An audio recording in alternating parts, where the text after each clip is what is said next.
Hey everyone, this is Corey with Stafford's EDC, and today I'm going to be giving you my full review on the Wehr Knives Lukas P, which of course I missed the flip on. It's becoming a theme here today with me filming, getting a bunch of videos filmed because this, as well as several other knives that I'm filming videos for, will be shipping up to Canada here shortly to Michael from Sharpened Blade. And I did sell him this guy, and I'll get into the reasons of that shortly. But first, let's get some size comparisons and some specs out of the way. So this is a pretty reasonably sized EDC knife here. It's not overly large and certainly not small either. You can see how it compares to the Benchmade Bug Out here, as well as the 84mm Victorinox Cadet. The overall length is 7.5 inches with a 3¼ inch blade, weighing in at 4 ounces. You have S35VN as your blade steel with a really nice hollow grind on it and a blade stock thickness of 0.14 inches. So at 7.5 inches, you're looking at a reasonably medium-sized EDC knife. You're approaching that full size of that 7.5, 8 inches overall. So certainly a reasonably and decently sized knife. And as I said, you have a hollow grind on here, which is a beautiful deep hollow from Wehr, who is the manufacturer of these. You can see it's a nice aggressive hollow grind here that comes to a very thin edge. This, of course, being from Wehr Knives, was designed by Matthew Wehr. Wehrine, I think, is his last name, or unless it's just Wehr, I can't remember. But he is he previously used to be, oh god, I'm gonna say it was like it was Alabama EDC or something like that. He did a lot of knife modding and then started doing his own custom knife work, and Lukas is one of his custom knife models.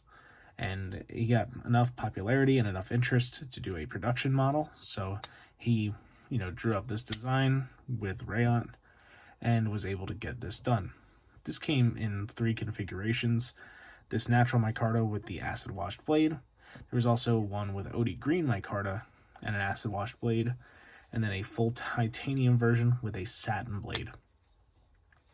Now, part of me wishes I had a satin blade on this, but I did grow to really like the dark look of this really nice and dark acid wash that was done by Wehr. So I did end up enjoying that.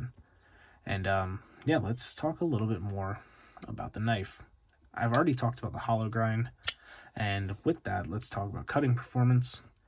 As I said, you have a 0.14 inch blade, so the stock is a little bit on the thicker side. I like to see 0.125 or less, so 1/8 of an inch at the most. This being a little bit more, of course, being at 0.14. Honestly, though, with the nice aggressive hollow grind and this edge being as thin as it is, I really didn't notice any problems with the blade thickness. There is also this swedge along the clip point here that helps reduce that thickness, so you're only experiencing very short distances of full thickness until you reach the bottom of the swedge, which at that point you only have maybe a 1/2 inch, 1/4 inch until you hit thumb studs anyway. So the overall cutting experience with this is quite nice in terms of the blade.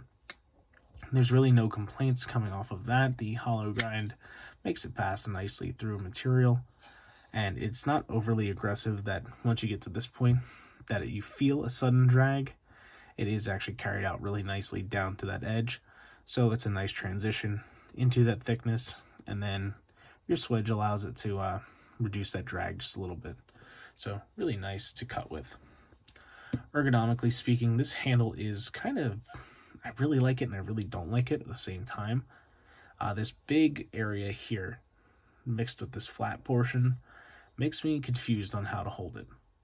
I kind of want to be like this because this is really comfortable, but it's not comfortable at all for the pointer finger. The rest of the hand it is, but otherwise it's not. If I want to be down here, put my pointer finger up there, now all of a sudden I have a pocket clip in the middle of my palm, which you can see it's hitting me like right there. And I also feel like I'm far away from the blade. It doesn't feel very secure in my hand, the pinky kind of hanging off. So that doesn't really work. What did end up working for me, and I wear a size large glove and I kind of have some sausage fingers here, is I have both fingers kind of half in and half out of this choil here, with the middle finger taking up the majority of the bottom half, and the pointer finger just kind of dealing with this edge up here. And that ended up being kind of the comfiest way for me to hold this. You can see how it's pushing into my finger, but it's not uncomfortable. It's just not ideal for most people, I wouldn't think, but it's not uncomfortable at all. And this position gets you far enough away from this pocket clip that you still feel it, but you're not getting kind of stabbed by it at all.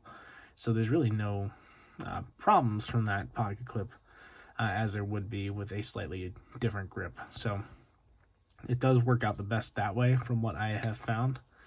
But yeah, an interesting choice and interesting handle design overall. Moving into the action, this fires right out. It's got a nice stiff detent, which I know I have some people I know who have had his customs and said the detents on his customs are very strong. Not like tear your thumb apart strong, but they are definitely strong, and his tolerances are very tight on his customs.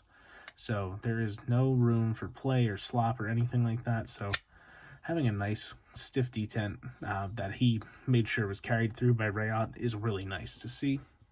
It does fire out of there whether you're using your thumb or your middle finger to flick it. And despite me missing it on the first attempt in this video, it does always fire right out with no issue. The only time you might run into any problem is if you're putting pressure on this bolster lock here, or you can see the frame is exposed here. I've never really noticed putting too much pressure down here and not being able to deploy it.